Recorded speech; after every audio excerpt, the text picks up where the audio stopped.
muchísimas gracias por acompañarnos. Soy Mariana Campero, para los que no me conozcan, soy directora general del Consejo Mexicano de Asuntos Internacionales, COMEXI. COMEXI es un centro de estudios dedicado al análisis, al diálogo y al estudio de los acontecimientos de mayor relevancia para México y el mundo. Y pocos temas son tan relevantes en este momento como el papel que tomará México respecto a su política energética. La conversación que estaremos escuchando hoy enfatizará cómo los acontecimientos políticos tienen un impacto en el desarrollo energético y se analizarán también algunos ejemplos específicos. Para esto es un privilegio realmente contar hoy con la presencia del embajador Carlos Pascual, actual presidente, vicepresidente senior del Global Energy and IHS Markit, con la senadora Vanessa Rubio, muchísimas gracias por estar con nosotros, y con el doctor Luis Telles, exsecretario de Energía y actual presidente de KKR en México. Muchísimas gracias a los tres. También quiero agradecer a Enrique Hidalgo, quien ha sido y ha hecho posible que juntos podamos empujar este tema tan importante para México, para su competitividad y para su desarrollo. Esta es la cuarta de las series de Exxon que estamos organizando juntos y quiero también decirles que todos estos eventos están siendo grabados y los encuentran en mi página de internet. Agradezco enormemente a Exxon y muchísimas gracias a todos ustedes por acompañarnos. Bienvenidos.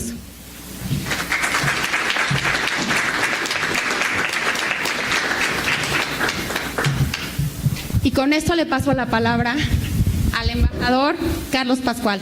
Embajador, muchas gracias. Muchísimas gracias a todos ustedes, a COMEXI, la oportunidad de tener esta conversación, Vanessa, Luis, especialmente a ustedes, porque realmente lo que yo quisiera hacer ahora en esta conversación es tratar de tocar en algunos puntos sobre qué está pasando en la geopolítica de energía o la geopolítica que toca en la energía, dar un poquito de perspectiva de qué en el mundo de afuera puede afectar a México o qué a lo mejor tenemos que aprender para pensar sobre lo que pueda estar pasando en México. Entonces es con esa teoría y esa intención. Y yo creo que puedo poner en la mesa muchos de los temas y los puntos que sean globales, pero estos dos aquí tienen que hacer la parte del trabajo un poco más difícil de tomarlo y aplicarlo a México, que es siempre la parte sensible, pero yo como un ex embajador voy a salirme con la parte más fácil. Entonces, si podemos empezar con la primera lámina, por favor. Empiezo con asuntos que están afectando el mercado de petróleo el día de hoy. Y esta lámina es un retrato que los politólogos odian, ¿no? Porque lo que le encantan poder hacer es un rational choice theory de cómo va a funcionar el mundo. Y la realidad es que estamos en un punto globalmente en donde personalidades, sus intenciones, la fuerza de sus personalidades, ha tomado un poder tan grande que está afectando la política del mundo. Déjame empezar con el asunto de Irán, las sanciones contra Irán y el impacto sobre petróleo. Y empezamos con estos dos aquí. Donald Trump entrando a la presidencia diciendo, worst deal ever. Dijo lo mismo sobre TLC y NAFTA, pero bueno, worst deal ever, que se hizo el acuerdo entre Estados Unidos y Irán. Y te recuerdo por qué. Irán estuvo a 2 meses a producir una bomba nuclear y eventualmente llegaron a un acuerdo sobre controlar la capacidad de seguir desarrollando esa bomba nuclear. Y para llegar a eso se habían impuesto sanciones y resultó un proceso de negociar. Cuando entró el presidente Trump dijo, no lo vamos a sostener, y no lo vamos a sostener por algunas razones que son importantes. Irán sigue como una amenaza en la región y dijo que voy a derrumbar el acuerdo con el propósito de renegociar algo que pueda ser todavía más contundente. Y entonces, ¿qué dice? Lo que vamos a hacer es imponer unas nuevas sanciones que van a bloquear o están entendidas a bloquear la exportación de petróleo de Irán al resto del mundo. Wow, bueno, ¿qué quiere decir eso? Quiere decir que Irán está exportando 2.4 millones de barriles por día y quiere remover lo máximo posible para tener este impacto. Entonces, ¿qué implica? Bueno, en junio tenemos que pensar de lo que había pasado en el mercado de petróleo cuando el precio había empezado a subir. Y había empezado a subir porque había un acuerdo que se negoció en diciembre de 2016 entre OPEP, Rusia, los otros países que se llamaron la Alianza de Viena, México fue uno de ellos, y retiraron 1.8 millones de barriles por día del mercado. ¿Por qué? Recuérdate, el precio del petróleo a ese punto estaba en $40 por barril. Y sobre tiempo el precio empezó a subir. Y cuando llegó al punto de $70 por barril, se empezaron a preocupar muchísimos países. Estados Unidos, China, India, y empezaron a poner presión en OPEP. Y aquí tenemos la reacción que tuvo el presidente Trump, que de un lado estaba diciendo, vamos a poner sanciones en Irán, pero recuérdate, estaba empezando a tuitear diciéndole a OPEP, tienen que producir todavía más. Entonces, ¿qué hacen con las sanciones? Bueno, primero dicen que se van a imponer en una manera en donde no hay, vamos a decir, compromisos. ¿Y qué quiere decir? Si podemos ir a la próxima lámina. Yo estuve involucrado con este proceso en el 2012 al 14.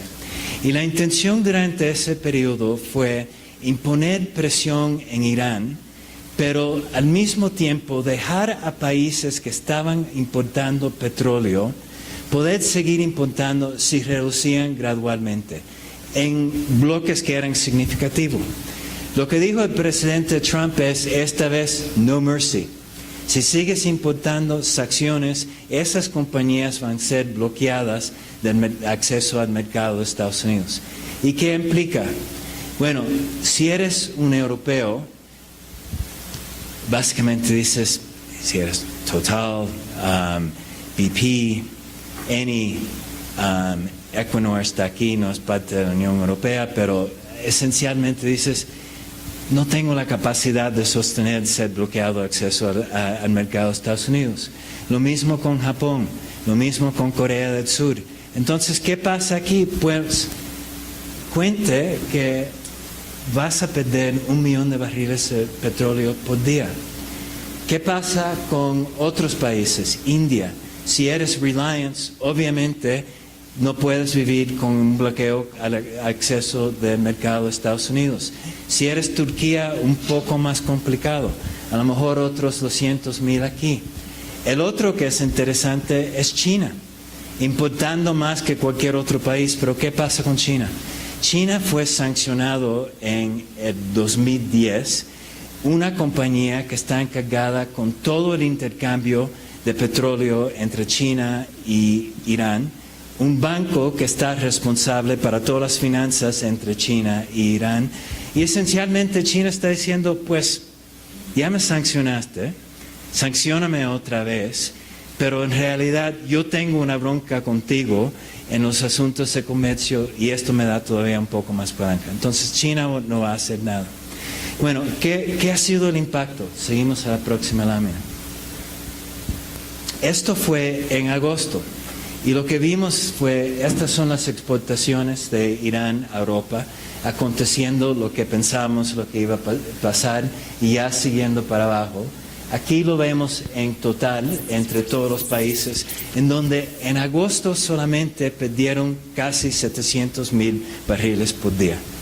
¿Okay? Entonces, ¿qué te dice eso? Wow. Si en junio el mercado había entrado más o menos en balance, con la acción que había tomado OPEP, si estás perdiendo aquí a lo mejor 1 millón de barriles por día para el final del año, ¿qué va a pasar con el precio? seguimos la historia con algo complementario. Cualquier persona que ha estado leyendo los periódicos sabe la controversia que hemos visto con Jamal Khashoggi. ¿Quién era Jamal Khashoggi? Un periodista, un político de Arabia Saudita. Fue amenazado cuando se sintió que, cuando había criticado las medidas que estaba tomando Mohammed bin Salman, mismo que apoyaba la dirección que estaba tomando, se fue para Estados Unidos, estuvo en Turquía, fue al consulado en Estambul para pedir un permiso para recasarse y nunca salió.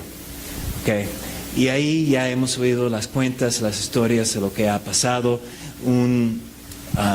una asesinación que hasta hoy Mohammed bin Salman ha dicho que fue ¿cuáles fueron las palabras que decía? ¿Cómo? Premeditado, dijo el gobierno, y dijo él personalmente algo a nivel que era un acto cruel, algo así. ¿Cuál es el punto aquí? No hay dos países involucrados con el Medio Oriente que se necesitan más que Arabia Saudita y Estados Unidos. El yerno del presidente estuvo directamente involucrado en negociando una relación que puso a Estados Unidos totalmente dependiente en el futuro de Mohammed bin Salman.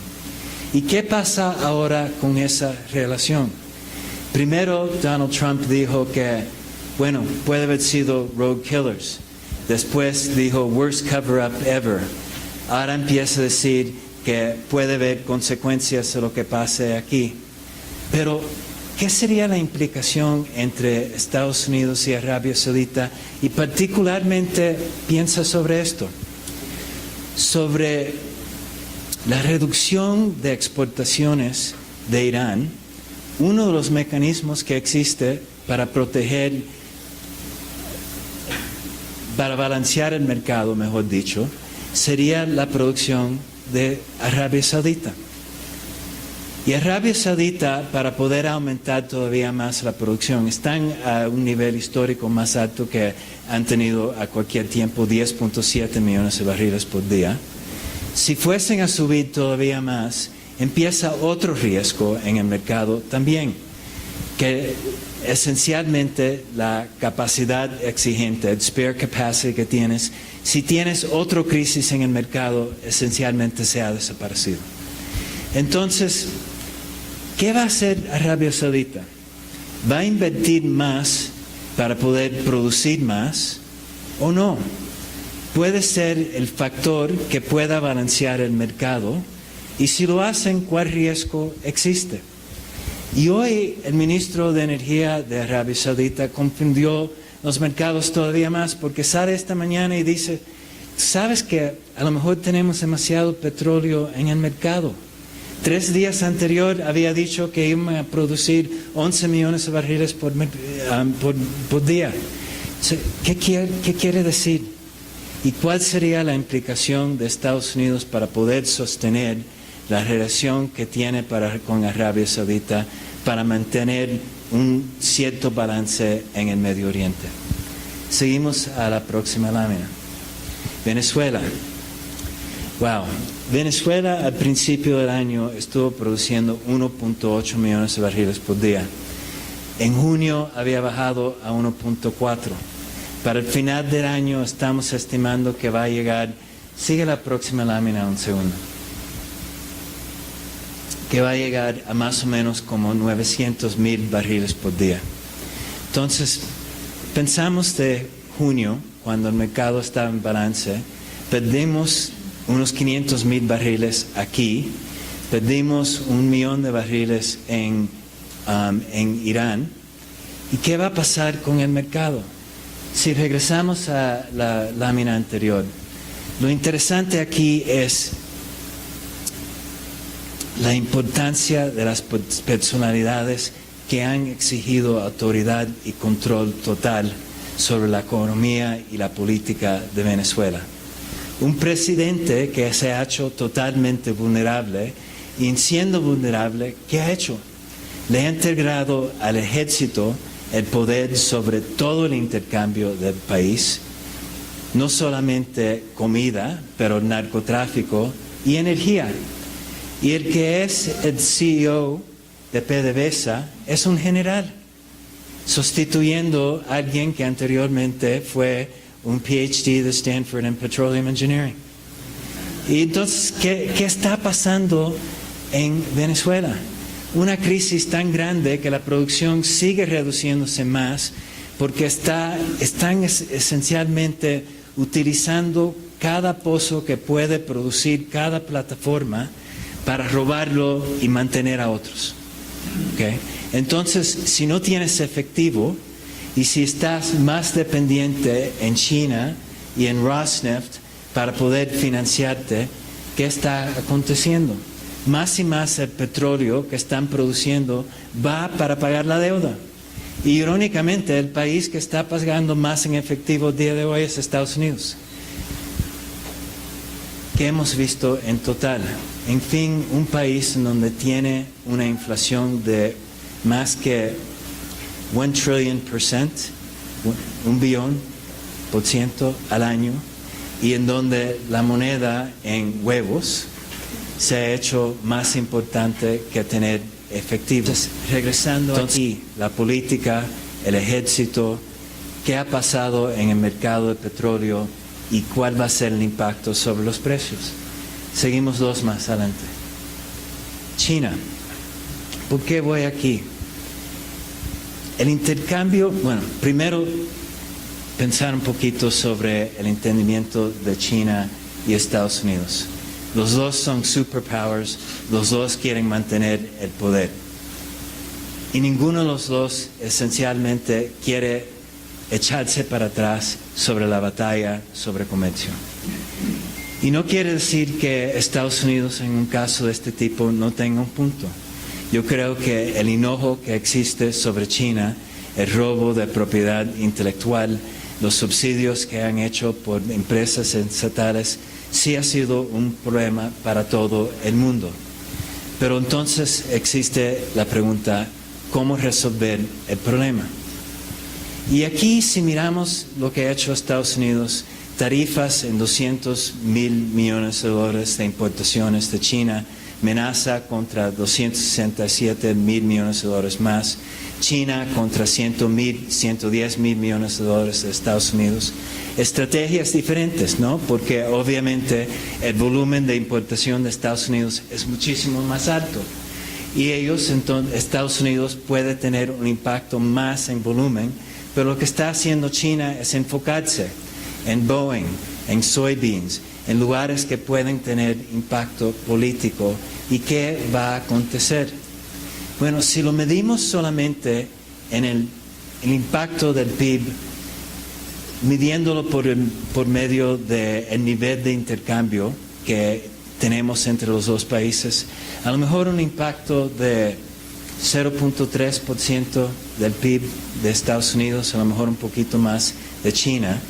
Pero entonces viene el FMI y en la reunión que tuvieron en octubre dicen, pues hay circunstancias en donde pudiéramos ver que la tasa de crecimiento en China se pueda reducir 1.6% entre los próximos 2 años. ¿Y qué pasa en el mercado? Bueno, lo que podemos ver en las casas, en las bolsas en todos los países, en Estados Unidos, esencialmente han ido en esta dirección. Y piensa lo que pasó en julio y al principio de agosto. Luis, voy a ver a Enrique después. Luis, corrígeme si no estoy diciendo bien. Pero había una preocupación sobre las economías emergentes, particularmente sobre la sobreinversión en infraestructura, el sentimiento que no iban a poder seguir emitiendo bonos para financiar el presupuesto, una fuga de capitales que salió de esos países y esencialmente la moneda de esos países empezó a caer. ¿Y qué pasa si esencialmente tienes una crisis de demanda por la batalla de comercio con China, con los países emergentes y qué puede acontecer con el impacto en la demanda para el petróleo. ¿Okay? Vamos a la próxima lámina. Aquí era donde estábamos anteriormente en un camino para el precio del petróleo. Había llegado a como $85 por barril. Podemos ver lo que había acontecido aquí. Ven ahí la decisión de OPEP que habían tomado de restringir o regresar más petróleo al mercado, y había llegado a este punto y empieza a bajar el precio. Aquí tenemos los países emergentes, aquí tenemos el impacto de Irán, ahí iba el precio y empieza a caer al final de septiembre, principio de octubre, con la percepción de lo que pueda pasar en el comercio con China y en los países emergentes también. El punto aquí es lo que esté pasando en el mundo globalmente nos está afectando a todos, particularmente en los mercados de energía y petróleo. Donald Trump salió a un punto de decir energy dominance, pero el energy dominance, cuando el mercado está cayendo y cuando cada país individualmente no puede definir ese precio, tiene que reconocer que tiene que entender las fuerzas del mercado. ¿Okay? Quiero seguir a un par de puntos más y acabar y entrar en una discusión. La próxima lámina, por favor. Quiero mencionar brevemente las elecciones en Estados Unidos, porque obviamente esto está afectando la política no solamente de Estados Unidos, pero como otros países están negociando y trabajando con Estados Unidos. Y el punto que todo el mundo está mirando es particularmente en la Cámara de Diputados. Para tener una mayoría tienes que tener 218 representantes. El día de hoy los demócratas tienen 205 curules que están esencialmente seguros, los republicanos menos, y de estos que están en el estado de un toss-up, solamente 2 son demócratas, principalmente porque la mayoría estaban con los republicanos. Y por eso es que los demócratas esta vez están diciendo, aquí tenemos chance de ganar la Cámara de Diputados. Si lo ganan, la política entre la administración y el Congreso obviamente va a cambiar. Y si han pensado que ha sido brutal hasta ahora la política de Estados Unidos, todavía se va a poner más brutal para el futuro. ¿Okay? La próxima lámina. Unos comentarios sobre el USMCA y el acuerdo que se llegó. En un sentido, la política que vieron anteriormente, yo creo que tuvo un impacto aquí. Y particularmente lo que empezó a sentir el presidente Trump fue los mensajes de los estados republicanos, Iowa, Texas, algunos estados que son críticos para el futuro, Michigan, que si nosotros no tenemos un acuerdo con México, particularmente México y Canadá también, va a ser un desastre para nuestra economía porque somos tan dependientes en las exportaciones que tenemos para México y Canadá, pero particularmente en ciertos sectores con México. Entonces, interesante, decide Estados Unidos que, bueno, agosto lo vamos a hacer. ¿Y por qué al último minuto? Las leyes de Estados Unidos, lo que se llama Trade Promotion Authority, dice que 90 días antes de poder firmar un acuerdo de un tratado, para Estados Unidos no es un tratado, un acuerdo sobre comercio, tienes que avisar el Congreso. Y la intención era poder tener esa firma con el presidente Peña Nieto antes que se saliera de oficina. El último día que se pudiera notificar el Congreso era el 30 de agosto para que él lo pueda firmar el 30 de noviembre. 30 días después de eso, se tiene que entregar un texto del acuerdo al Congreso. ¿Por qué se tenía que acabar con Canadá el 30 de septiembre? Para poder entregar el texto al Congreso. Yo creo que los odds que se puede haber hecho en tan corto tiempo después de todo lo que había acontecido eran bajos. Pero interesante lo que pasó. Un presidente que sintió, Donald Trump, la presión política dentro de su país, el presidente Peña Nieto, que quería completar un proceso, el presidente electo López Obrador, que creo que estaba sintiendo una cierta presión, que tiene que mostrar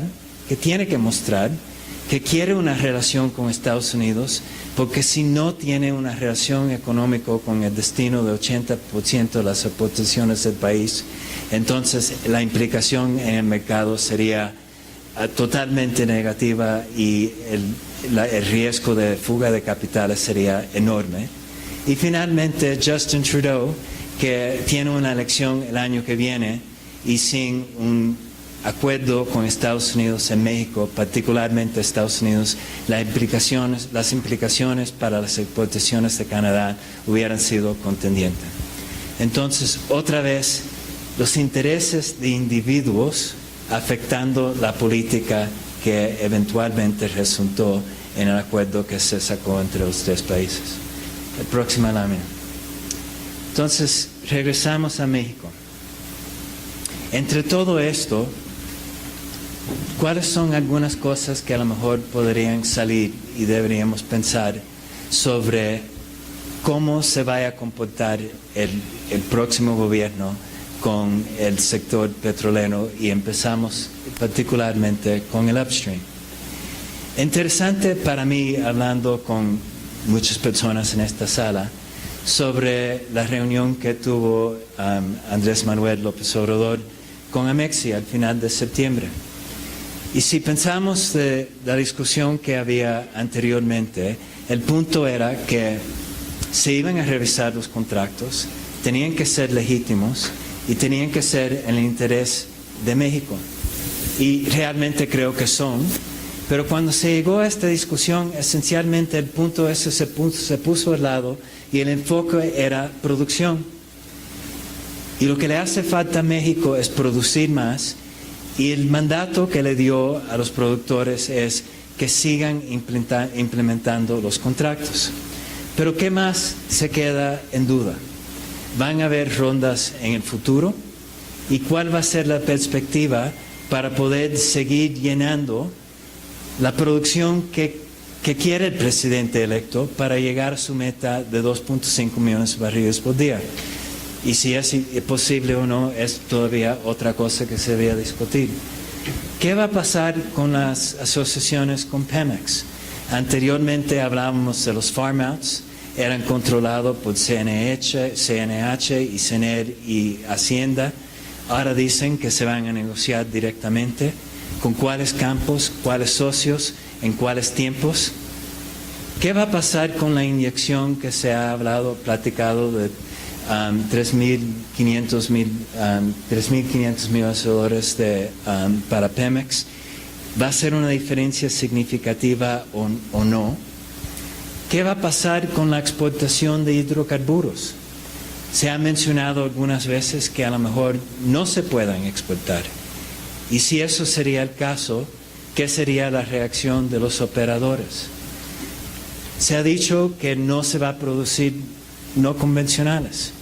Pero interesantemente, si uno mira a Estados Unidos estaba hace 10 años produciendo 5.7 millones de barriles de petróleo por día. El día de hoy está produciendo 10.4. Toda la diferencia, casi 5 millones de barriles por día en producción no convencional. Y lo interesante es que para Estados Unidos tuvo un impacto enorme en empleo, en Texas, en North Dakota, en Colorado, en partes de Nuevo México. Y en México, si se puede seguir y hacerlo exitosamente, tendría impacto en Tamaulipas, Veracruz, Tabasco, estados que puedan ser de interés al próximo gobierno. Una cosa finalmente que quiero mencionar sobre el USMCA. Todavía no está ratificado, pero el capítulo 6 de energía tiene un compromiso que todos los participantes no pueden imponer barreras en la exportación o el intercambio de productos energéticos. Y si México se compromete a eso, entonces sería interesante las implicaciones que pueda tener para el gas natural y para gasolina para el futuro también. Y a lo mejor quisiéramos hablar un poquito de eso también. La próxima lámina. Quiero mencionar nada más que un par de cosas de lo que está pasando en el mundo energético afuera de México. Cuando se cayó el precio del petróleo, recuérdense, en 2014 empezamos, el precio del petróleo estaba como $110 por barril. Y acabando el año había bajado hasta como 60 y eventualmente en el 2016 llegó a $27 por barril. ¿Y qué aconteció? Creó una presión brutal en toda la industria para inventar, particularmente con la digitalización. Entonces, los productores aquí nos pueden contar el impacto que tuvo en reducir todos los costos. Pero la parte en donde la mayor parte de las compañías siguieron inventando fue la digitalización, porque les hacía falta una herramienta para contar los costos. Y esa inversión no solamente redució costos estructuralmente, pero empezó a generar un flujo de datos que era información constante para seguir mejorando, y creó un proceso de cambio virtual que sigue el día de hoy. Y lo menciono porque si uno quiere ser competitivo en el mercado de petróleo ahora, tienes que entrar en este mundo digital, porque si no, no puedes tener la eficiencia necesaria para poder competir. La próxima lámina. ¿Qué ha resultado? Pues las eficiencias que hemos visto, primero en Estados Unidos y hasta en Arabia Saudita y Rusia, no tanto el cambio, pero tenemos 3 países que están totalmente separados del resto del mundo con la producción. ¿Y qué vienen atrás de ellos? Y Canadá. Entonces, si eres Brasil, si eres México, si quieres entrar en este mercado, si quieres competir, ¿en dónde está yendo la inversión principal el día de hoy? ¿Y qué tienes que hacer? Tienes que atraerla y tienes que crear las condiciones para poder hacerlo. La próxima lámina. Quiero mencionar 2 cosas sobre cambio climático. Y creo que sería incorrecto tener una conversación sobre energía sin mencionarlo.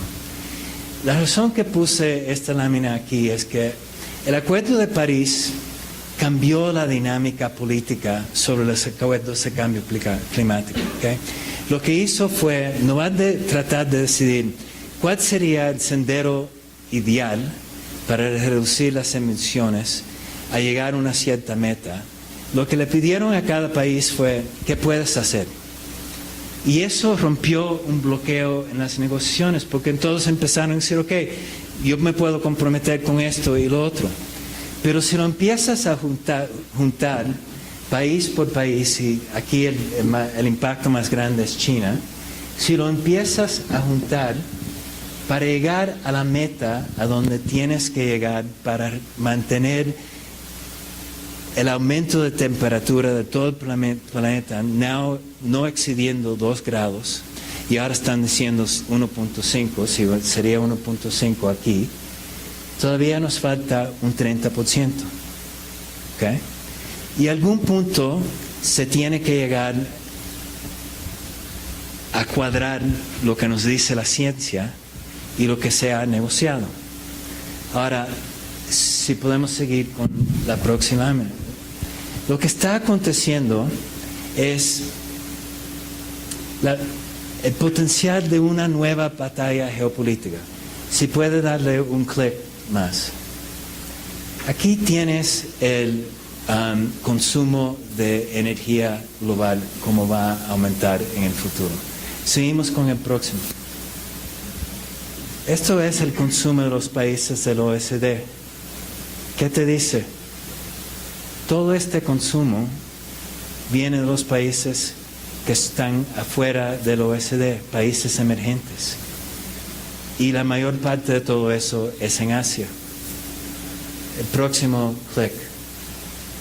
Aquí tienes las emisiones de los países del OECD. Y el próximo son las emisiones que vienen de los países afuera del OECD. Entonces, lo que te dice es que si los países emergentes no participan en este proceso, no tienes una solución. Si los países del OECD no participan, no hay manera que puedas abrir espacio para que ellos puedan seguir creciendo. Y lo que está empezando a acontecer ahora es que todos están yendo a las reuniones del ONU, y aquí está Patricia Espinosa con el UN Framework Convention on Climate Change, y la pregunta es, ¿cómo vamos a cuadrar esto en una manera que no tengamos una batalla geopolítica nueva que pueda congelar totalmente todos los procesos de cambio climático? ¿Y en dónde viene la presión? Y aquí esto es pensamiento mío, pero como un ex político de un gobierno, y si tienes un problema político que es casi imposible resolver por la política, ¿qué tratas de hacer? Pues poner presión en soluciones tecnológicas. ¿Qué se puede hacer en la parte del sector petrolero, del uso de almacenaje, de carbon capture and storage, de eficiencia en energía? Porque esto se me ha hecho muy difícil resolver con un compromiso político. Y lo menciono porque aquí México tomó un papel muy importante con la reunión del COP en Cancún. Tomó una posición de liderazgo en cambio climático que ayudó a romper los bloqueos de negociación que existían globalmente. Y México puede hacer un papel comparable en el futuro o no. Eso sería una pregunta interesante para el próximo gobierno. Finalmente, la próxima lámina, si podemos ir ahí. Hemos hablado bastante sobre energía. Nada más que quería mencionar varias otras cosas aquí por esta razón. Las relaciones entre países cubren muchísimos temas. Y aquí hay algunas preguntas que los inversionistas y los políticos siguen haciendo. ¿Qué va a pasar con seguridad? Particularmente el Estado de Derecho. ¿Se va a respetar o no? ¿Qué va a acontecer con las fuerzas de seguridad de México?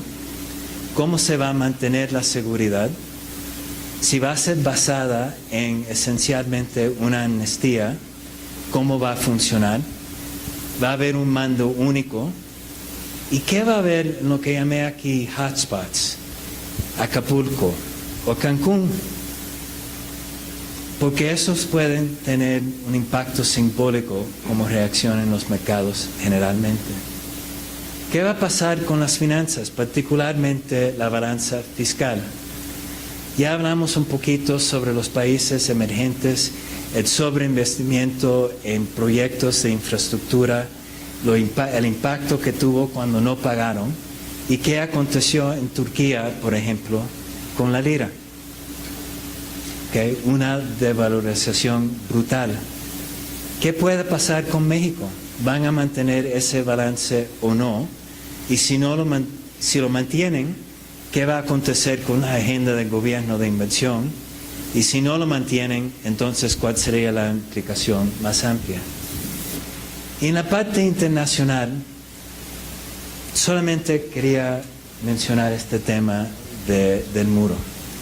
Porque de un lado lo que hemos visto es con la entrada del nuevo gobierno, con el comportamiento sobre el TLC, el USMCA y las negociaciones, se indicó que se puede tener una relación constructiva. Y si regresamos al tema en donde el muro se hace el punto central, en todas las negociaciones entre México y Estados Unidos se va a hacer muy difícil, porque refuerza en Estados Unidos todas las tendencias negativas sobre nacionalismo y racismo. Y en México obviamente va a ser cualquier cooperación todavía más difícil para el futuro en todos los otros temas. Entonces, dejo esto como puntos que deberíamos seguir viendo cómo van a evolucionar para el futuro. Última lámina. No voy a tomar mucho tiempo en todos, pero quiero regresar a esta observación. Lo que hemos empezado a ver en el mundo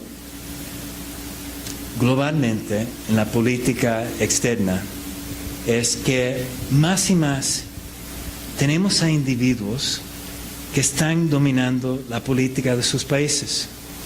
Tenemos en Estados Unidos, vemos lo que está aconteciendo en Brasil, lo hemos visto en Turquía, obviamente, en China, en Arabia Saudita y las implicaciones y las complicaciones que han salido de ahí. Lo que sí sabemos de México y el gobierno que entra es que López Obrador ha sido una figura central en la política de su partido y la manera de manejar su política. Y en el mundo que tenemos el día de hoy, la tendencia con individuos que son tan contundentes en la política ha sido más volatilidad y más riesgo.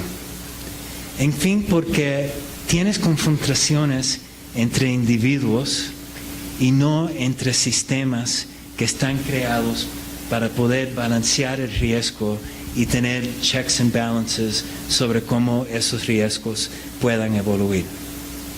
Entonces, entrando a esta próxima fase para México, yo creo que uno de los retos importantes sobre el cual tendríamos que pensar es si va a haber mecanismos dentro de México para mantener los checks and balances, si se pueden crear mecanismos entre países, y México y Estados Unidos particularmente, para reducir la fuerza de personalidades y dejar los sistemas del Estado de Derecho, como el nuevo tratado del USMCA, definir más de lo que pasa entre los países.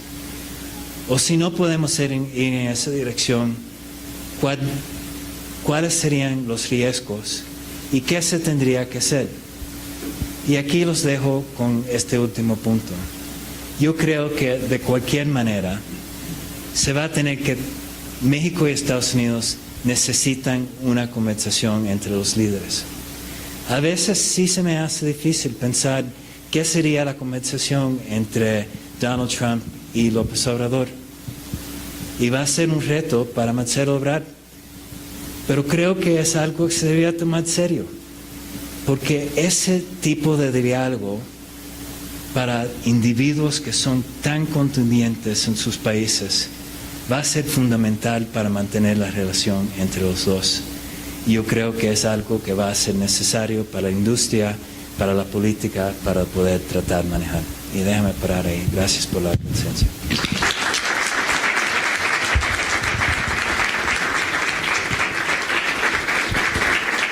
Muchísimas gracias, embajador. Y con esto quisiera pasarle la palabra a Enrique Hidalgo, quien será el moderador de la siguiente parte de nuestro programa, es decir, la conversación con nuestros tres panelistas. Enrique, muchísimas gracias. Muchísimas gracias.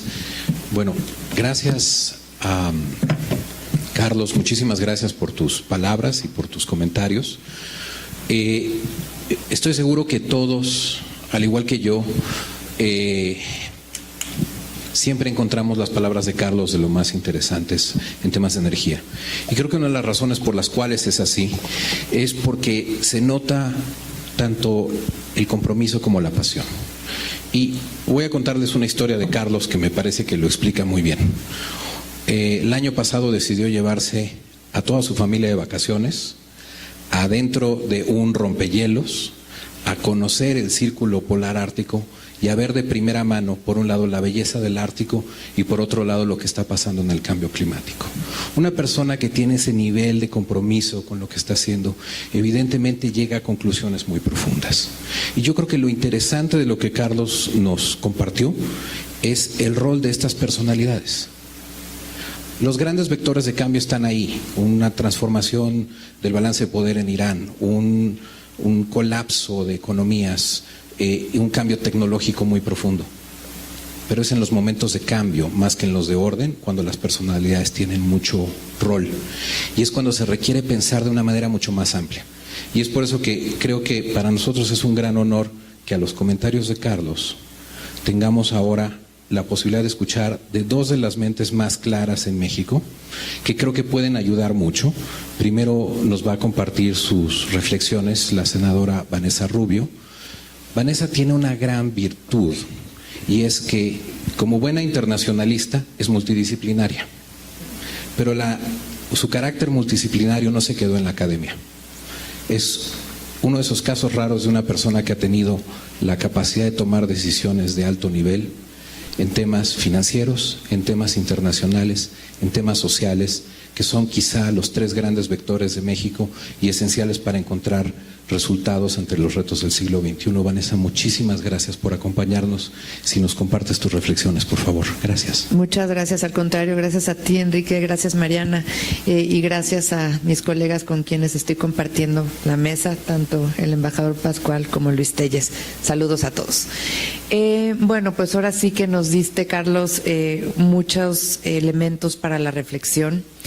Creo sin duda que el mundo se encuentra en un parteaguas. Lo señalabas al principio, hablabas del tema y cerraste también con eso. Hablabas del tema de los liderazgos. Yo creo que los liderazgos hoy por hoy tienen que ver más con las personas, con las personalidades, que con los mecanismos institucionales que tradicionalmente se había caracterizado nuestras democracias. Y hoy estamos viendo en México pues una coyuntura. A mí me han tocado 23 años de ser servidora pública. Este va a ser mi quinto cambio de gobierno que me toque a nivel presidencial, y yo nunca había visto una coyuntura como la que estamos viviendo hoy día en México, en donde ya tenemos a un presidente electo que designa secretarios, que cambia secretarios que no han tomado todavía funciones, que tienen a un movimiento muy diverso, como mayoría en los congresos estatales, en el Congreso Federal, tanto en Cámara de Diputados como en Cámara de Senadores, y que han hecho distintos planteamientos de política, incluso desde luego en la parte energética, que hoy nos permiten tener un panorama, yo les diría, bastante difuso y bastante borroso de qué es en verdad lo que se va a instrumentar como política pública una vez que asuman el gobierno el 1 de diciembre. No puedo dejar de coincidir con el tema de que hoy no nos alcanza la teoría de rational choice para hacer estos análisis. Necesitamos salirnos de la caja, pensar justamente dentro de las mentes de estas personalidades y de cómo interactúan entre ellos y cómo van a interactuar en el futuro, porque esto nos dará muchos elementos de tratar de acotar tanta volatilidad, tanta incertidumbre y tanto riesgo que están caracterizando al mundo de hoy. Señalabas tú la importancia, por ejemplo, de que exista un diálogo eventual, que estoy segura que así lo va a existir, entre el presidente electo López Obrador y el presidente Donald Trump. Ahora, el resultado de ese diálogo, muchos elementos de volatilidad, porque un diálogo puede ser de una manera un día y un diálogo sobre otro tema puede ser completamente distinto otro día.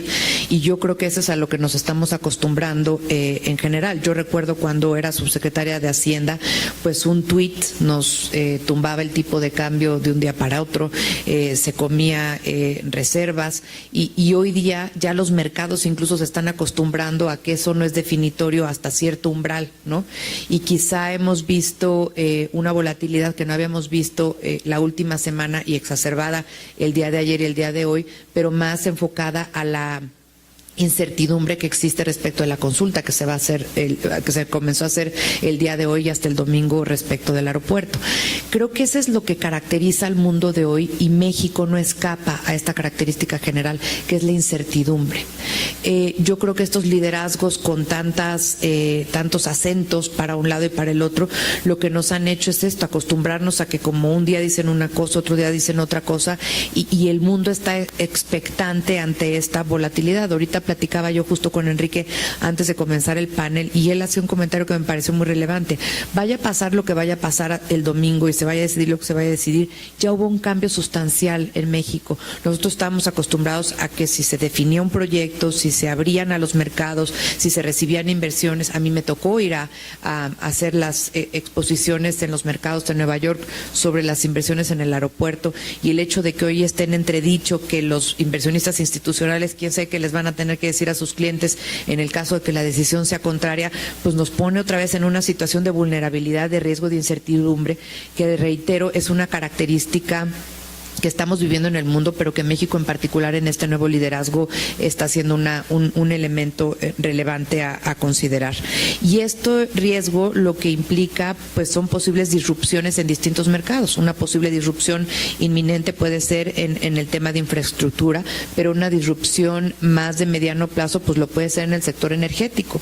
Tenemos que encontrar respuestas a mucho de lo que tú preguntaste aquí, que ahorita es imposible poderlas dar, pero ¿qué matriz energética se va a definir hacia el futuro?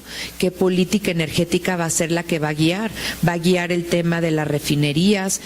¿Cómo vamos a plantear nuestras exportaciones, importaciones de energéticos en el país? ¿Vamos a cumplir hacia el 2024 con las metas que teníamos de energías limpias?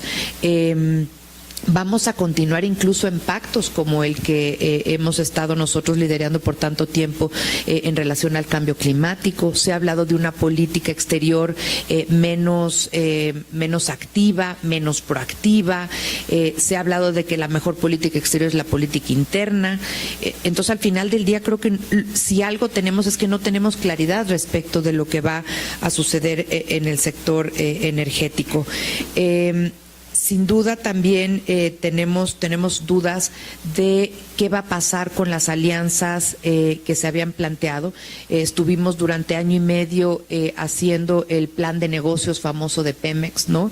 Fuimos a presentarlo a los mercados. Aquí mi tocaya, Vanessa, estuvimos juntos en Energía, Pemex y la Secretaría de Hacienda en su momento, haciendo ese planteamiento tan serio de compromisos hacia el futuro, de cómo la reforma energética se iba a instrumentar, de cómo Pemex iba a comenzar a hacer los primeros farm outs, las primeras coinversiones, las rondas de licitación tan exitosas que se esperaba que se tuvieran alrededor de 100, se tuvieron 111, y todo esto ahorita está en un espacio de incertidumbre que creo que es muy peligroso para el país.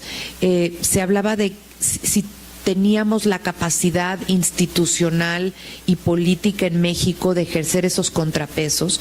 La verdad es que yo te digo, Carlos, y les digo al público, a 2 meses de estar ya trabajando en el Senado de la República, la verdad es que se antojan complicados esos contrapesos, y esos contrapesos se van a tener que enriquecer porque los actores políticos no tienen el suficiente peso político en las votaciones para ejercer estas mayorías, sí para llamar a la razón y para llamar a posiciones específicas, pero al final del día pues hay mayorías importantes en las votaciones finales, que son las decisorias. Pero también necesitamos pues del sector privado, y necesitamos de los medios de comunicación, y necesitamos de los actores privados internacionales, que yo creo que la última semana han jugado un papel relevante haciendo llamados de atención respecto de cómo la incertidumbre y cómo revertir decisiones de inversión en México podrían jugar en contra de pues un país serio y un país que recibe recursos incluso históricos, ¿no? De casi 200 $200,000 millones los últimos 6 años.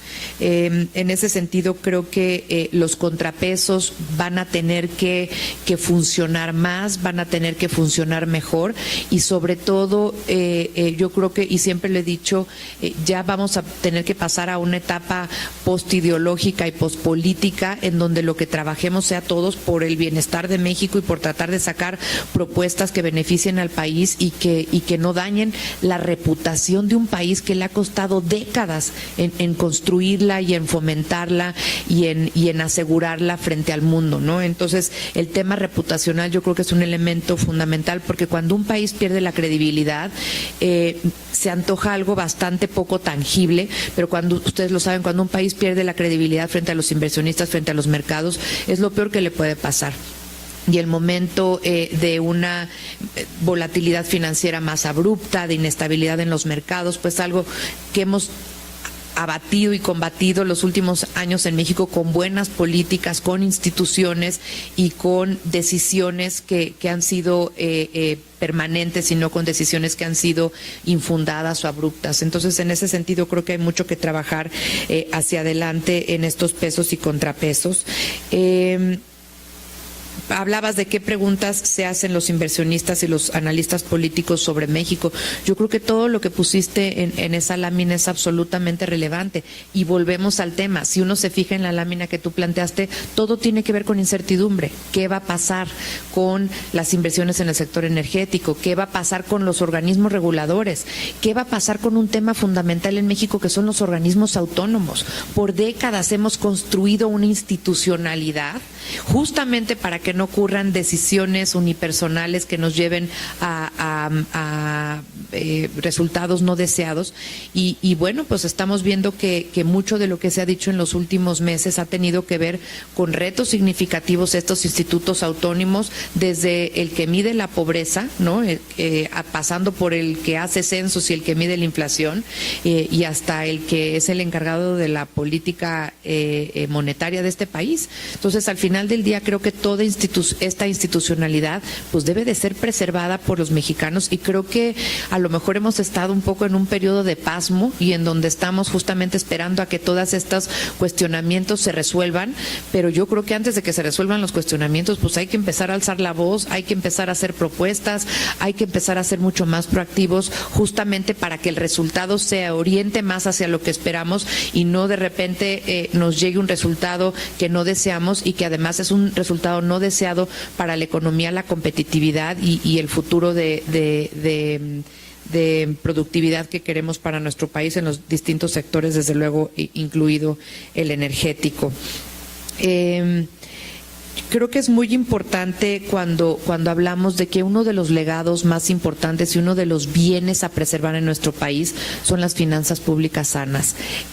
Hablabas tú también de eso en parte en la presentación, y creo que este tema de que hoy tengamos la posibilidad de tener una empresa como Pemex, una empresa como CFE, que están siendo refinanciadas y cada vez más sostenibles desde el punto de vista fiscal, financiero, que se han hecho cambios extraordinarios, pero que todavía les falta pues años para poder madurar todas y cada una de estas reformas.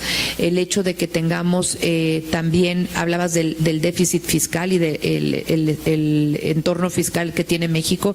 Bueno, pues segundo año con superávit primario, hemos hecho el proceso de consolidación fiscal tal cual se había planteado, el déficit que hemos prometido, el saldo histórico de los requerimientos financieros del sector público tal cual se ha prometido, y yo creo que si alguien va a analizar el paquete económico 2019 que espero nos presenten a principios de diciembre y que en el caso del Senado habremos de revisar la ley de ingresos, hay un número en el que uno se tiene que fijar y justamente es el déficit, pues porque no alcanza para todo, no alcanza para invertir en refinerías y para hacer el Tren Maya y para incrementar los programas sociales y al mismo tiempo recortar el IEPS y el IVA en la frontera. O sea, al final del día se va a tener que tomar una decisión de reasignación de gasto, austeridad, todo eso está muy bien, pero un punto elemental a ver para asegurar que tenemos finanzas públicas sanas hacia el futuro, pues va a ser el déficit, que debe estar alrededor de, y no muy superior al 2%. Entonces, creo que tenemos muchos retos por delante para solventar muchos de los planteamientos que has hecho aquí en tu presentación, sobre todo desde el punto de vista institucional, y reitero, la verdad es que trataba yo de encontrar respuestas a muchas de las preguntas que hacías sobre la reforma energética, sobre el futuro de los reguladores independientes, sobre el futuro de Pemex, sobre el futuro de la CFE, sobre el futuro de los compromisos de México con el cambio climático, sobre cómo va a ser nuestra matriz energética, y hoy día yo creo que difícilmente alguien te puede dar una respuesta tangible, clara y sin ambigüedades de lo que esperamos, porque hemos oído mucho y de verdad hay mucho ruido, y yo creo que aún poca claridad de lo que se va a ejecutar. Quizá como ningún otro periodo, reitero, y con esto cierro al menos esta parte de la participación, creo que como ningún otro entorno de cambio de gobierno, hemos tenido a un gobierno entrante muy presente, haciendo muy diversas propuestas, muy diversos planteamientos, pero al mismo tiempo pues todavía no tenemos los elementos tangibles de que ya son gobierno y ya nos pusieron un plan nacional de desarrollo frente a nosotros para que sepamos qué esperar de todas estas políticas y acciones. Así es que reitero, creo que el análisis que hiciste de la geopolítica del sector es impecable. Yo simplemente, y quizá lo único que le agregaría es que la interconectividad importa, y la interconectividad en geopolítica importa, porque si uno ve el mapa, no sé, por ahí traía yo una presentación, nada más si me pueden pasar el mapa de la interconectividad, por ahí lo tienen.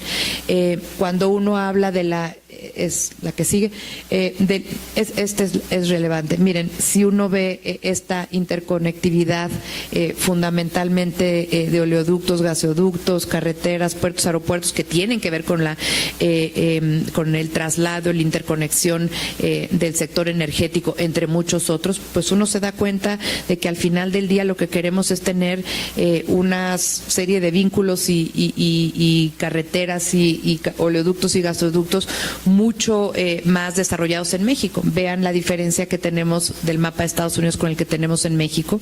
Entonces, creo que en geopolítica la interconectividad importa, y la inversión en infraestructura de interconectividad va a ser un elemento muy importante hacia el futuro si queremos avanzar, si queremos realmente pasar y cambiar esa tendencia de, pues ya prácticamente el segundo año consecutivo de producir debajo o muy cercano a los 2 millones de barriles diarios.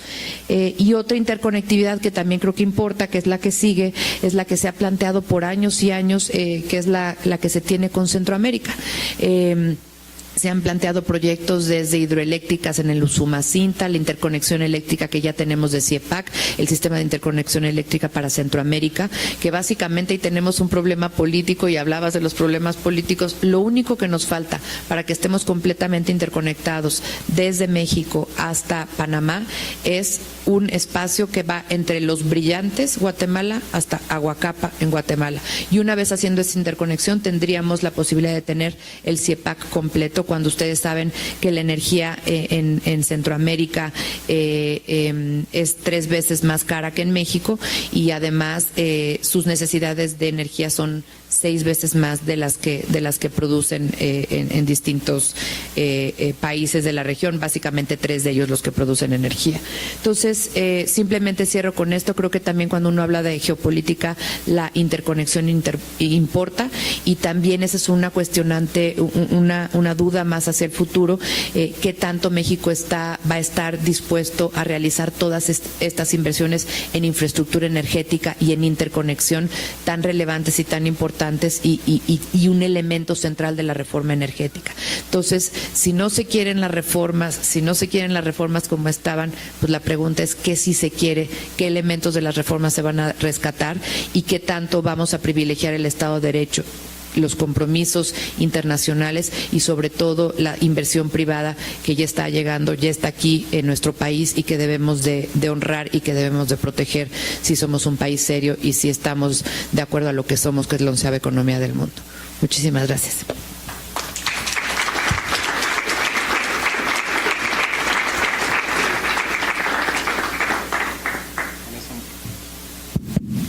Vanessa, muchísimas gracias. Yo creo que yo me quedo con un par de cosas. Me quedo que tú nos ves en una encrucijada, estamos en una encrucijada que está siendo creada por vectores estructurales que están ahí, que están transformando el mundo, pero tú nos haces la pregunta, ¿y cómo no perdemos el rumbo? Y me atrevería a decir que te escuché decirlo en 3 grandes rubros. Uno, los intangibles, como asideros de la confianza, las instituciones y finalmente el tema de la interconectividad, temas que pues han sido centrales en la construcción del México contemporáneo y que pueden ser también cruciales para su conexión con el resto del mundo. Muchísimas gracias.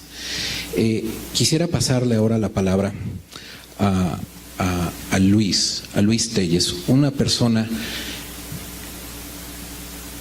que en temas energéticos en México es quizá la mejor definición de lo que sería un senior statesman.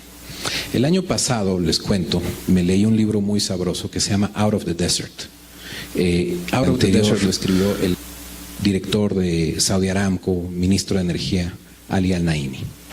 Y leerlo es leer la historia del mundo energético de los últimos 25 años.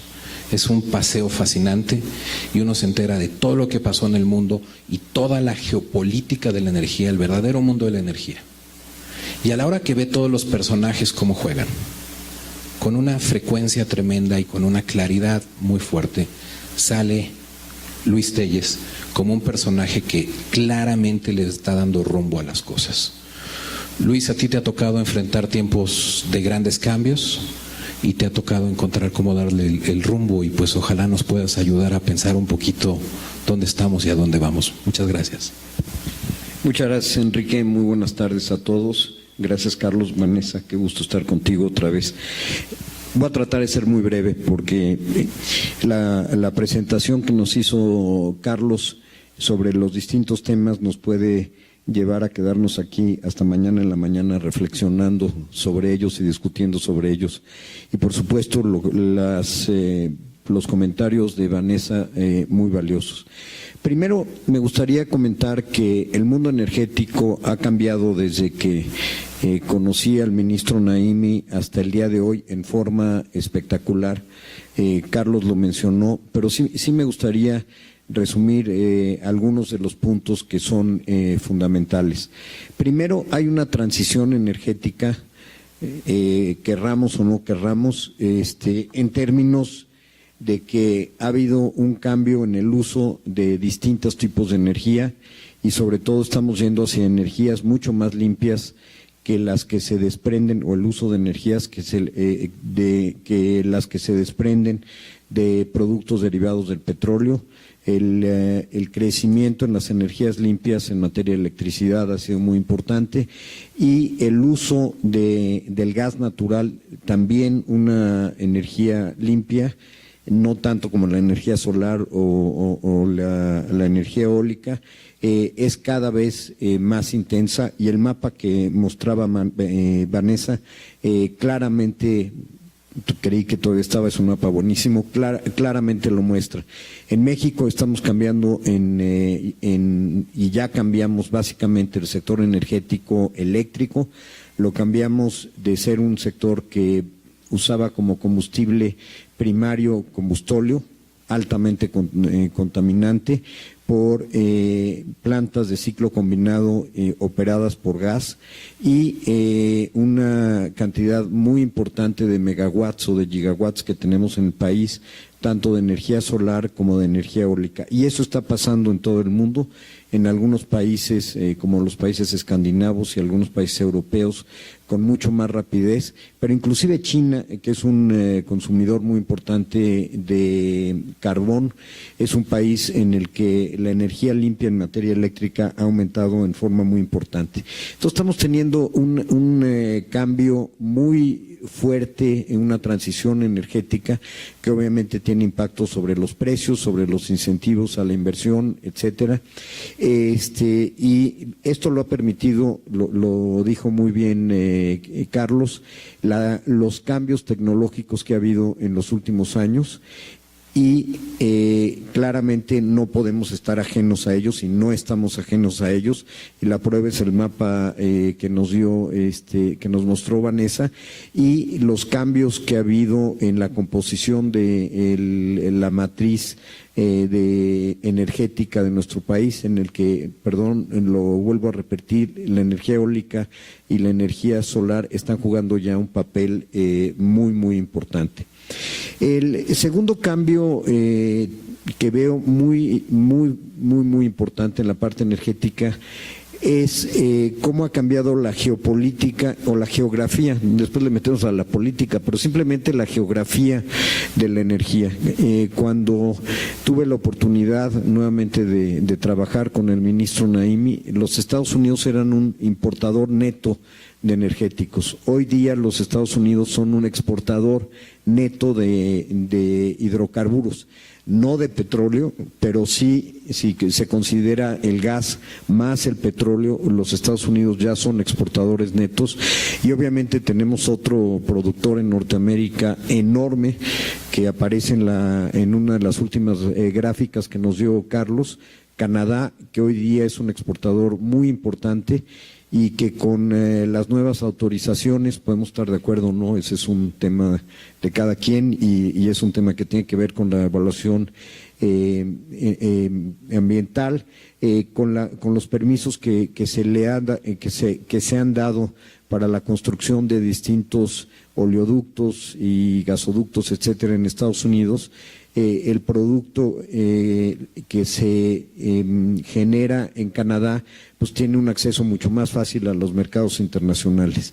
Pero no es únicamente el que no lo mencionó, o me pareció que no lo mencionó Carlos, el hecho de que Estados Unidos sea un exportador ya neto de energéticos, sino el incremento tan importante en la producción de Rusia.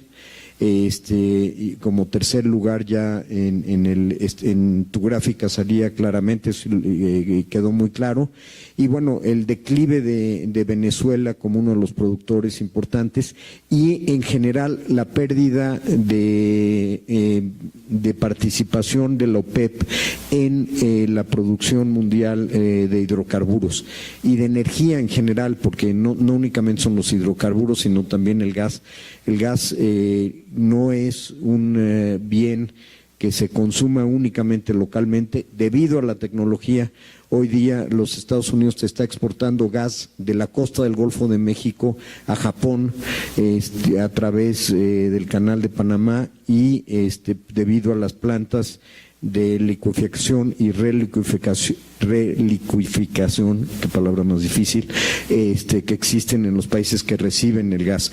Y lo mismo está sucediendo con los grandes gasoductos que vienen de Siberia y de las ex repúblicas de la Unión Soviética hacia Europa, y la dependencia política y la dependencia económica de Europa de Rusia va a disminuir enormemente, y ya nos metemos un poco a la política, precisamente por la tecnología, porque se va a poder exportar gas del Golfo de México a Holanda o a cualquier lugar donde se ponga una planta de regasificación en Europa, quitándole esa participación de mercado a los rusos.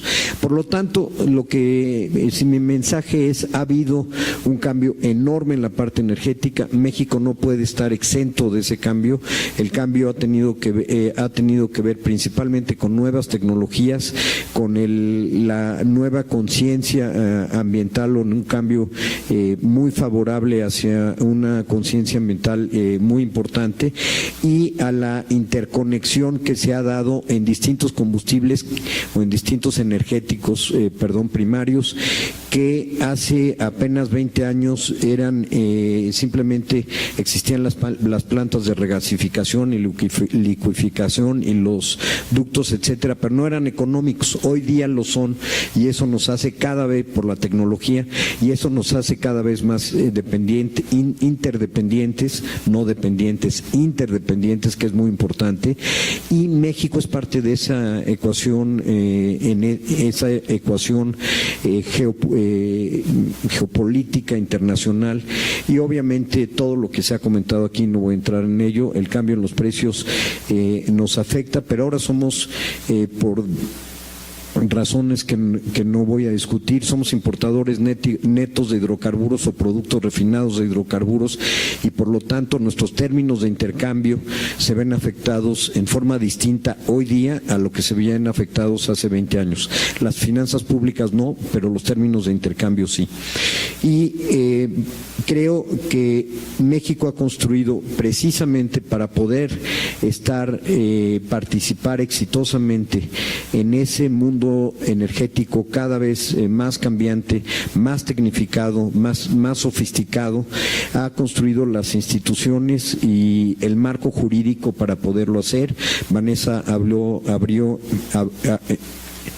hablando sobre eso y creo que es fundamental que ese marco jurídico y que esas instituciones continúen operando en nuestro país y den la base para que sean las inversiones que se requieren hacer para que nuestro país seamos una potencia energética que nos permita a su vez ser la base manufacturera que somos el día de hoy y la base agropecuaria que somos el día de hoy y la base turística que somos el día de hoy. Imagínense Los Cabos, Baja California, que es el centro turístico, digamos, de más alto nivel que tiene nuestro país. Si no existe electricidad y no hubiera existido el cambio en la tecnología para desalinizar agua, que tiene que ver también con un cambio energético, pues no sería lo que es el día de hoy. Entonces, estoy totalmente de acuerdo con Vanessa y no entro en detalle en que se ha construido un marco institucional que ha tardado muchos años, porque nos cuesta mucho trabajo ponernos de acuerdo, pero es el marco institucional, que todos los marcos institucionales son perfectibles, pero que tiene los elementos básicos necesarios para tener un país muy exitoso en materia energética. Y este marco institucional está basado en una estructura jurídica que claramente nos ha dado la posibilidad de la expansión que ha habido en muchos sectores.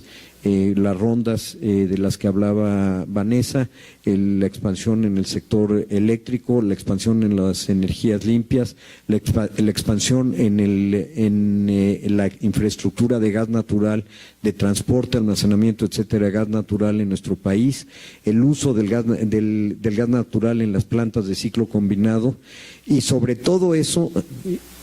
Esto viene como en piso, sobre todo esto, la capacidad de obtener el financiamiento para que tengamos como mexicanos el acceso a la electricidad, el gas, etcétera, del que estamos hablando. Sin tener ese marco jurídico y sin tener esas instituciones sería imposible tener el financiamiento. Y el financiamiento pues es fundamental en una industria, la energética, que va, digamos, desde los hidrocarburos, incluyo ahí el gas, hasta la electricidad, que es claramente capital intensiva, no es una industria en la cual se inviertan millones de dólares, es una industria en la cual se invierten billones de dólares y cualquier gasoducto, granja de almacenamiento, son cientos de millones de dólares de inversión mínimos. Entonces creo y estoy convencido de que nuestro país nos tardamos tiempo, pero hemos construido las instituciones y el marco jurídico adecuado. Ahora, dicho eso, ¿hacia dónde vamos? Pues no lo sé porque no estoy en el gobierno. Si fuera parte del gobierno entrante podría contestar esas preguntas, pero tengo exactamente las mismas preguntas que hace Carlos, pero sin embargo quisiera hacer dos acotaciones. Una de ellas es, hay ciertos compromisos y ciertos En primer lugar, está el marco legal vigente y luego ciertos compromisos internacionales en el Tratado de Libre Comercio vigente y en el que se va a ratificar, que por cierto no se ha ratificado ni por el Congreso de Estados Unidos ni por el nuestro, o sea, el vigente ni el de Canadá.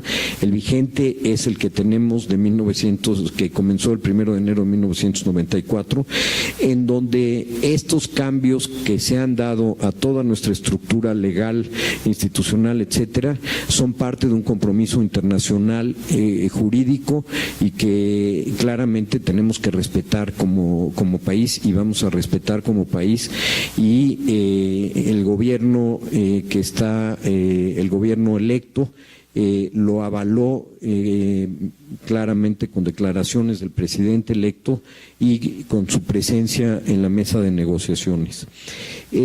La segunda, y es mi segundo comentario, y es lo que yo he visto reflejado en la prensa y algunas pláticas que he tenido con gente como ustedes que no estamos dentro del gobierno, es que al final del día ha habido declaraciones contradictorias, pero muchas de ellas terminan, y la última que se hace termina llevando hacia el respeto de las instituciones y hacia que efectivamente las leyes que promueven un mejor desarrollo, un desarrollo óptimo de nuestra industria energética son las que prevalecen. Tengo entendido, Vanessa, no sé si sea cierto, pero tengo entendido que hoy se tomó la decisión por parte de Morena en el Congreso, o de alguien, pero así me lo comunicaron, de que no iba a haber un cambio en la autonomía de los organismos reguladores. No sé si hubo... Ok. A mí me comentaron parte del gobierno nuevo, de unos que me hayan mandado un Luis Telles presente, pero oí que efectivamente eso había pasado. Pero por ejemplo, en términos de los precios de los combustibles, cuando se dijo se van a mantener los precios de los combustibles fijos, después hubo varias declaraciones que dijeron no va a haber libre importación, como lo establece el Tratado de Libre Comercio, y va a haber precios determinados por el mercado, que si no, yo les puedo decir, porque yo trabajé en la Secretaría de Programación y Presupuesto como analista, lo que cuesta dar un subsidio energético. Dábamos un subsidio que dio al presidente López Portillo a las empresas que se establecieron en Altamira, y no les dábamos un subsidio a ciertos feedstocks, no me acuerdo cuáles eran, pero cuando cambiaron los precios del petróleo, como no me acuerdo cuándo, porque ya estoy muy viejo, pero como en 1980. Y no tienen el capital para hacerlo a un nivel que se pueda expandir suficiente para hacerlo productivo. Entonces, aquí el pequeño y medio lo que está haciendo es, no está pensando de cuánto voy a ganar en cada barril, estoy pensando si empiezo con un cierto nivel de capital y he hecho ciertos descubrimientos, lo que yo voy a ganar es en el equity. ¿Ok? Entonces, hay totalmente distintas ecuaciones aquí de cómo están funcionando los incentivos para los pequeños y medios productores, para los grandes, para el sector privado, y ha creado un ambiente entre los tres que ha funcionado. Y eso creo que vale la pena pensarlo un poco si se puede reproducir en México. Yo solamente diría, hay pequeñas y medianas empresas en toda la cadena de proveeduría, y entre más actividad haya, obviamente se van a desarrollar más empresas de esto. Me llama la atención, pues ya vamos a acabar, que ahorita Sergio, Enrique, le cambió las tarjetas a los libros. Hay uno muy grueso y dos más pequeños. Yo creo que el grueso es para aquel que él crea que no tiene mucho que hacer, y los pequeños son para los que están muy ocupados. A ver a quién nos toca. No, les digo, muchas gracias. A ver, tenemos un poco más de preguntas. Yo más preguntas, nada más una aclaración. Sí quiero recordar que dentro de la nota de licitación, la 1.3 fue dirigida a las relaciones y se bajó los requerimientos de garantía a niveles 10 veces menores que nosotros. Entonces, sí había ese. Muchísimas gracias. Si les parece, hacemos una ronda de 3 preguntas rápidas para terminar. Creo que si empezamos allá atrás y luego venimos para acá, por favor. Entonces, Gracias. 2 allá y 1 acá, por favor. Gracias, buenas tardes. Nayeli González de Grupo Imagen. Me gustaría preguntar, han hablado mucho acerca de la incertidumbre que podrían provocar el nuevo gobierno, pero hay un tema ahorita que es muy importante, ya lo mencionaron, es el tema del aeropuerto. Y yo creo que todo va relacionado una cosa con la otra, y si no, por favor, corríjanme. ¿Qué podría pasar en el caso de que se cancelara el aeropuerto en Texcoco? ¿Tendría esto un impacto? ¿Qué tipo de impacto? Y específicamente para Comisión Federal de Electricidad, para Petróleos Mexicanos y para los proyectos que trae este nuevo gobierno, como lo es una refinería y pues más inversiones para Petróleos Mexicanos a fin de elevar la producción petrolera. Gracias. Ok. La siguiente pregunta, por favor. Hola, Daniel Rodríguez de Platz. Quiero ser el abogado del diablo. ¿Qué hace que México no vaya a ser parte del ALBA? Es decir, ¿qué no nos va a llevar al camino de Bolivia, Ecuador, Venezuela, en donde no hay ningún respeto a las instituciones? Yo pensaba que eso iba a ser un gobierno minoritario en la legislativa, pero ya hemos visto que el PAN, Movimiento Ciudadano y el Partido Verde le han dado la mano a López Obrador. ¿Qué puede prevenir que México vaya a ese camino? Finalmente, por acá, por favor.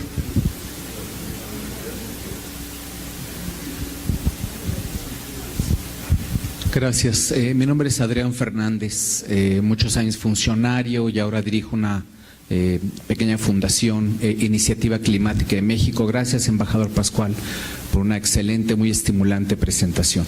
El único punto que quiero dejar aquí para, no sé si la discusión o la reflexión, es que por lo cambiante en los últimos años y los que vienen hacia adelante, de las principales variables que afectan el rumbo que tomará la energía en México y en el mundo. Y estoy hablando de los cambios en precios relativos, estoy hablando, ustedes lo mencionaron, el papel de las renovables, estoy hablando del Acuerdo de París, de todos estos ingredientes que fueron mencionados. Por esa razón, creo que el gobierno entrante, como nunca antes, tendrá un desafío de una planeación inteligente y altamente sofisticada que no parece haber de momento los ingredientes para ella. Me explico rápidamente. Creo que se están formulando algunas preguntas de manera equivocada y podemos terminar en este país muy pronto o en unos pocos años con la cantidad de los famosos stranded assets, activos varados. Y doy 2 ejemplos muy rápido. Primero, refinación.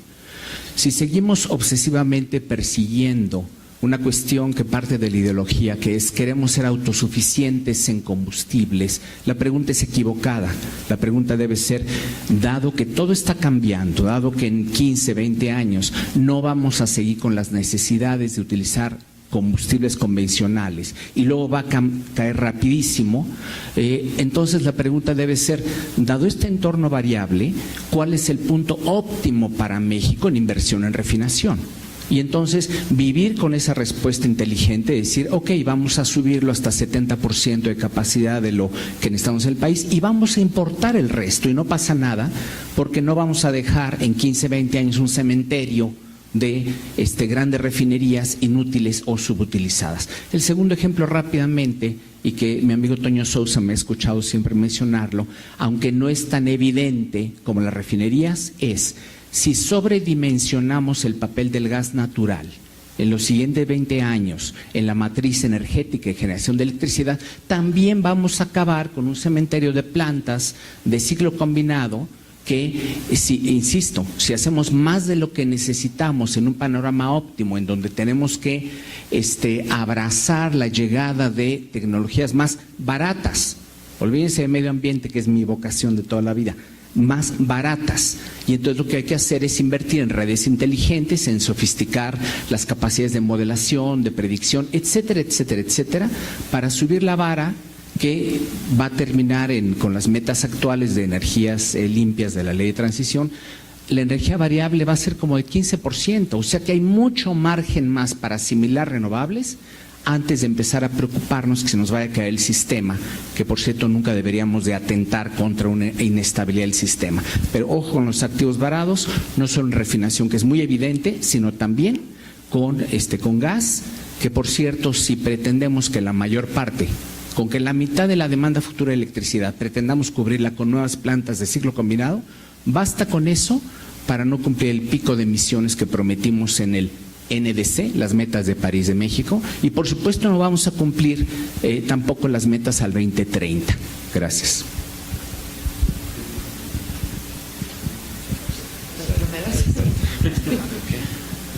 Con mucho gusto comento sobre las primeras dos. Yo no creo que el gobierno entrante represente incertidumbre per se. Yo creo que tuvimos una elección democrática en donde ganó clara una mayoría. Como les he dicho, aquí no hay ningún regateo, fue clara, fue contundente, y qué bueno que sirva y que funcione la democracia en nuestro país.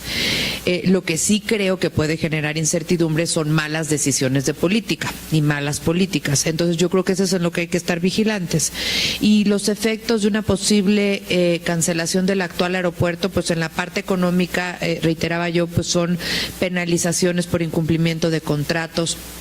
Cuando fibramos el aeropuerto, este fideicomiso de bienes raíces para conseguir recursos en los mercados financieros internacionales, se comprometieron los ingresos actuales del nuevo aeropuerto ingresos actuales del aeropuerto actual e ingresos futuros del nuevo aeropuerto. Entonces se tendrían que materializar el pago de esos ingresos futuros del nuevo aeropuerto, que no sucederían. Es decir, hay una serie de implicaciones de carácter económico, de carácter legal, pero sobre todo yo creo que la implicación más importante, reitero, que puede tener cualquier país es perder credibilidad. Y el hecho de perder credibilidad implica desconfianza, la desconfianza implica desinversión o no inversión, y además hay mucha competencia a nivel internacional en mercados emergentes. Entonces, pues sería una pena que hemos hecho y construido tanto como para perder en un abrir y cerrar de ojos esa credibilidad. La parte de la pregunta sobre los ALBAs, como ustedes saben, los ALBAs son la Alianza Bolivariana de Nuestra América. Yo veo a México muy distinto en visión de mundo, en modelo económico, en modelo político, en modelo social de estos países. Tenemos buen diálogo, México dialoga con todos los países del mundo, pero de ahí a formar parte de ese grupo, la verdad es que veo algo muy lejano. Y muy lejano, pues porque México acaba de finalizar la negociación del acuerdo con América del Norte, porque tenemos un acuerdo único con Centroamérica, porque somos miembros de la Alianza del Pacífico, porque estamos negociando acuerdos comerciales con Argentina y con Brasil, justamente yendo Mercosur en un sentido distinto al que lo hacía anteriormente, quizá tener más vínculos con el ALBA y menos vínculos con países como los de la Alianza del Pacífico, que somos México, Colombia, Chile y Perú. Entonces veo una diferencia muy grande de visiones, una diferencia muy grande de estructuras, pero reitero siempre el diálogo y más en América Latina y el Caribe, que es nuestra región de vecindad y de pertenencia primaria, pues qué bueno y que siga adelante. Déjame seguir en ese tema un segundo. Vanessa, tú acabaste con el punto de interconectividad y empezaste con el punto de infraestructura, pero realmente se extiende a un tema mucho más amplio, que es qué tipo de interconectividad tiene cada país con otros países y cómo maneja su política para mantener confianza que esas conexiones puedan funcionar y puedan avanzar los intereses de un país. Y aquí yo creo que una de las cosas que sí va a ser importante para México es para que el próximo gobierno, la legislatura, la sociedad civil, el sector privado, si le prestan valor a ese principio de interconectividad, seguir analizando qué va a ser necesario para que pueda funcionar. México, como uno de los países en el mundo que tiene más tratados de libre comercio que cualquier otro, depende de eso. Different distribution of money, some sort of technical. Pues. Estaban traduciendo. Exacto. Era, ¿cómo se llamaba? spyware que no llegó aquí. Pero bueno, pero una de las cosas que va a ser importante para México es mantener la confianza en cómo se está comportando, no solamente de cómo se mira México a sí mismo, pero cómo mira las relaciones con otros y cómo mantiene la transparencia para poder tener esa confianza y cómo mantiene la santidad de contratos y el Estado de Derecho para mantener esa confianza. Y eso no es una función, obviamente el gobierno es crítico, pero también necesita el peso de todos, y yo creo que este tipo de discusión que tienen ahora, que va a seguir, tiene que seguir, pero tiene que seguir no solamente como discusión, pero actos prácticos de interacción entre la sociedad civil, el sector privado y el gobierno, no solamente en el contexto de lo de México, pero poniéndolo en un contexto mucho más amplio. Y les digo, mira Turquía, porque la falta de tener ese tipo de diálogo profundo y los contrapesos que estabas diciendo internamente, se ha creado un riesgo de demasiada autoridad y la volatilidad que ha creado para el país. El punto de Adrián, buenísimo que hiciste la pregunta, y no te voy a responder completamente porque tomaría mucho tiempo, pero sí muestras una cosa que es ultra importante.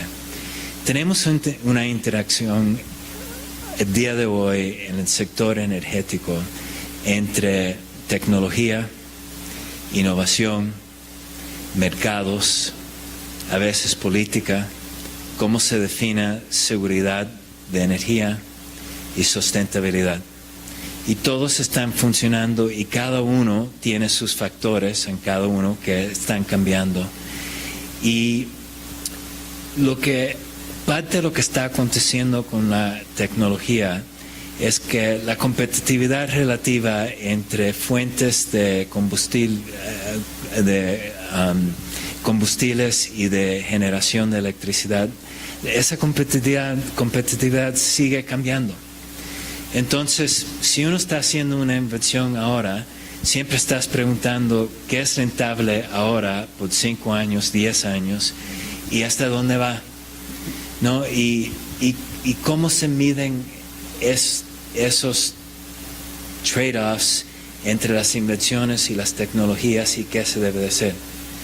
Entonces, lo que nos empieza a indicar es que, obviamente, parte de lo que va a ser importante es no solamente mirar un mundo estático, pero tratar de entender cómo modelar y cómo analizar cómo esos cambios deben de funcionar. Y no van a ser igual en todos los países. Y nada más que menciono esto porque para Estados Unidos ha sido crítico, a lo mejor en otros países no tanto, pero la reducción fundamental en emisiones en Estados Unidos, emisiones de dióxido de carbón, han sido por el cambio de carbón a gas natural en el uso de generación de electricidad. ¿Y por cuánto tiempo más puede extenderse? Bueno, una de las cosas que sabemos es que el gas natural, en combinación con energía renovable solar y eólica, el día de hoy es una combinación muy importante para manejar, ¿cómo se dice? La intermitencia que tenemos con los renovables. ¿Va a cambiar a algún punto? Mucho puede depender de cuáles son las inversiones que se hacen en el almacenaje, cuál sería el costo y cuándo va a cambiar. Muchas preguntas ahí que no sabemos, pero uno absolutamente esencial, que se están haciendo las preguntas, pero dos, tenemos que modelarlo lo mejor que podemos y entonces tomar decisiones basado en lo que uno piense que pueda ser lo más efectivo, costo efectivo para el país a un cierto punto. Pero bueno que lo estás planteando como parte de la ecuación que tenemos que evaluar.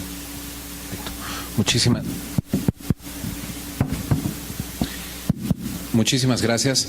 Claramente en el mundo de la energía todo está cambiando y yo quiero agradecer a Mariana Campero, al Comexi y su equipo que creen este espacio para este diálogo. Muchísimas gracias.